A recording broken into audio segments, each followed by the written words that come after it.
All right, everybody, welcome to One Nation, a Sports Locker Magazine Extra. I am your host, Kirk DeMars, and thank you so much for joining me tonight. Hey, I will not take long tonight at all. I just want to share with you a few minutes. As you saw in the description, today we're talking about Independence Day and what does that mean for us today, as well as what does it mean in the sports world, and how does it affect our student athletes. As you know, there are many different opinions on these types of subjects. There are many different beliefs, and there are many very, very strong opinions. Sadly, when we talk about one nation, indivisible, with liberty and justice for all, if we talk about one nation, are we living up to that in the United States of America? It seems like we are being divided in more and more ways with each and every coming year. How does that stop? And what does that look like? Is this the kind of country that we want to leave to the generations after us? I'm just bringing out a little bit of challenging thought to all of us tonight because it starts with you and I, and it starts in our homes, and then it moves in and through our schools, and it moves in and through our communities. Once it moves in and through our communities, it moves throughout our state, and then it moves throughout our country. And then our country can once again be the example for this is what independence looks like. So many years ago, there were some people that drew up some documents, and they, regardless of what different opinions on how these documents came about and what were purposes behind them, these documents were put together so that we would be able to have a country where we would have liberty and justice for all. We can take a lot of different things for granted today. And I'm not speaking at all from any type of political perspective. I'm just talking about the responsibility that we have right here in the United States of America to be able to teach our children and our grandchildren and the generations to come of how important it is to have freedom and independence as a nation. Freedom of speech, that's something that is thrown around a lot, and sadly, we have a lot of freedom of speech just being thrown out before us every single day. Is the speech beneficial? Is it profitable? Is it, I guess you would say, building up others, or is it tearing down and dividing? That's what we have to look at.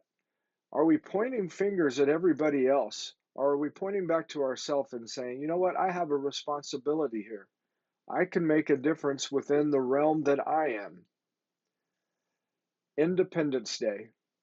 What was the purpose of having Independence Day? It's the freedom to be able to speak, it's the freedom to be able to choose, it's the freedom to be able to live as we are given through our God given rights. That's where we're talking about. Most of these documents were founded upon biblical documents and principles. The problem is, as a nation, we have gotten away from those things. We have tried pushing out those things. Separation of church and state. That was a term that was adopted many years ago, but it's not what that actually meant in the documents when it was put in there. The separation of church and state really meant that government could not control the freedom of religion, not the other way around. The people were the ones that were put in charge for determining what freedoms we were going to have and holding our government officials accountable to those decisions. Why have we let things get so out of control? What are the consequences of us letting those things get so out of control? We are seeing it right before our very eyes, people. And I'm telling you that it is not headed in a good direction if we continue to allow this downward spiral. How does it affect us in sports? Well, you see, our kids are beginning to see that our country doesn't really mean anything. Our flag doesn't really mean anything. The independence that we have of a nation, as a nation, through the representation of our anthem and our flag and our military and all the different things that have been put in place, doesn't seem to really mean anything. We're looking at these things as oppressive, but the reality is these things have helped bring about our independence as a nation. Why would we allow others to tell our kids, why would we allow them to teach them that we live in a horrible place when we live in a place that gives us the freedom to do the things that our Constitution and our Declaration of Independence and so many other documents put into effect so that we could enjoy a, a republic that is free and run by the people and for the people. Just some things that I wanted you to ponder today as we talk about these things to our kids. Dig into those documents and see what they actually say. As a pastor, I tell people that all the time, don't just take my word for it. You get into the Bible yourself, you dig into those historical documents, and you find out what that is actually saying, and you follow through scripture to scripture to scripture to be able to determine this is what you are seeing and reading and the truth behind it. We know that we could say anything to anyone. And if we believe it to be true, our society is telling us, if we believe it to be true, then it must be true. Well, as any of you know, if you've ever taken a true or false test, there's a right and there's a wrong answer. If I took a true and false test and I'm supposed to get a grade on it, and if I believed that that false answer was true, that's not going to give me a good score. We have to be able to stand upon truth. And then we have to be able to fight for truth. And when I say fight for truth, I mean that we have to stand our ground and say, no, we cannot allow our independence to be taken away from us. That's the type of things that I would desire in my heart to teach my own daughter and my son-in-law and my grandchildren. Those are the types of things that I would desire to teach others. Those are the types of things that we as parents and grandparents and great grandparents should desire to teach others. Our liberty is at stake. And this is, again, not a political affiliation, not a political discussion really at all. It's just talking about being appreciative of our independence as a nation.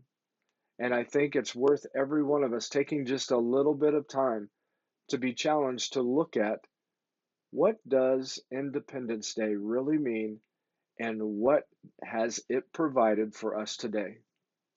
We see men and women thriving in sports right now. They're living out their dreams to be able to play the sport that they love. I was able to play the sports that I loved for a long period of time.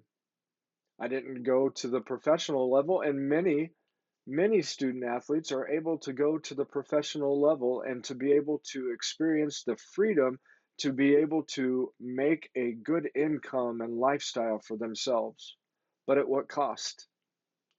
There's always a cost, and we need to remember that there was a cost that was put in place when those documents were formed. There was a cost that was paid by the men and women that fought for, died, and bled for this country and our freedom. We can't just throw that away. If we do, then that would be irresponsible. Some may question, well, why do we say thank you to our military? Why do we say thank you to our public servants? Why do we say thank you? I can tell you that every person has value. And to place one person above the other, that's not biblical. But I tell you what, by saying thank you to somebody, it is showing appreciation. So while we can say thank you to the men and women of our country that serve us, who have fought, died, and bled for this country, and their families, letting them know we appreciate the sacrifice that was made on our behalf, and speaking to those veterans and thanking them for what they have done. And many of them are suffering great emotional and physical distress due to the things that they did, the things that they saw, the things that they heard as they were in the military defending our freedom. It's okay to say thank you. It's okay to say thank you to our police, to our fire departments, personnel, to our the men and women that serve as EMTs, the medical community. It's okay to say thank you, but it's also okay to say thank you to that grocery store clerk or cashier. It's okay to say thank you to that trash collector. It's okay to say thank you to those people that serve us to make our lives better. That's the point that I want to make today, and I believe that more than anything, and more now than ever, a good thank you would be a great way to celebrate and continue the establishment of our independence and freedom as a nation. We have great sponsors for this program. We have our Coach of the Issue sponsor with Big Whiskeys, and Coach Caleb Heckmeyer of St. Elizabeth has done some great things, and we appreciate Big Whiskeys supporting our coaches right here in mid-Missouri. And we want to say thank you to the coaches in mid-Missouri because they're pouring in their lives, they're sacrificing their time, they're literally mentoring, teaching, um, caring for our student athletes to help make them better young men and women. We want to say thank you to CNS Employment Solutions for their dedication to finding jobs for people that need income coming in and finding those employees for businesses that need to be able to continue to provide services for us right here in mid Missouri. CNS Employment Solutions has been an outstanding sponsor for Sports Locker Magazine and One Nation and SLM Extra for a very long time. And I just want to say thank you to all of our advertisers and sponsors of Sports Locker Magazine.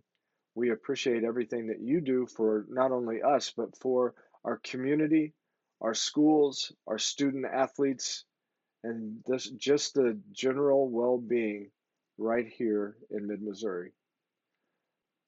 Our independence, our liberty, those are so important.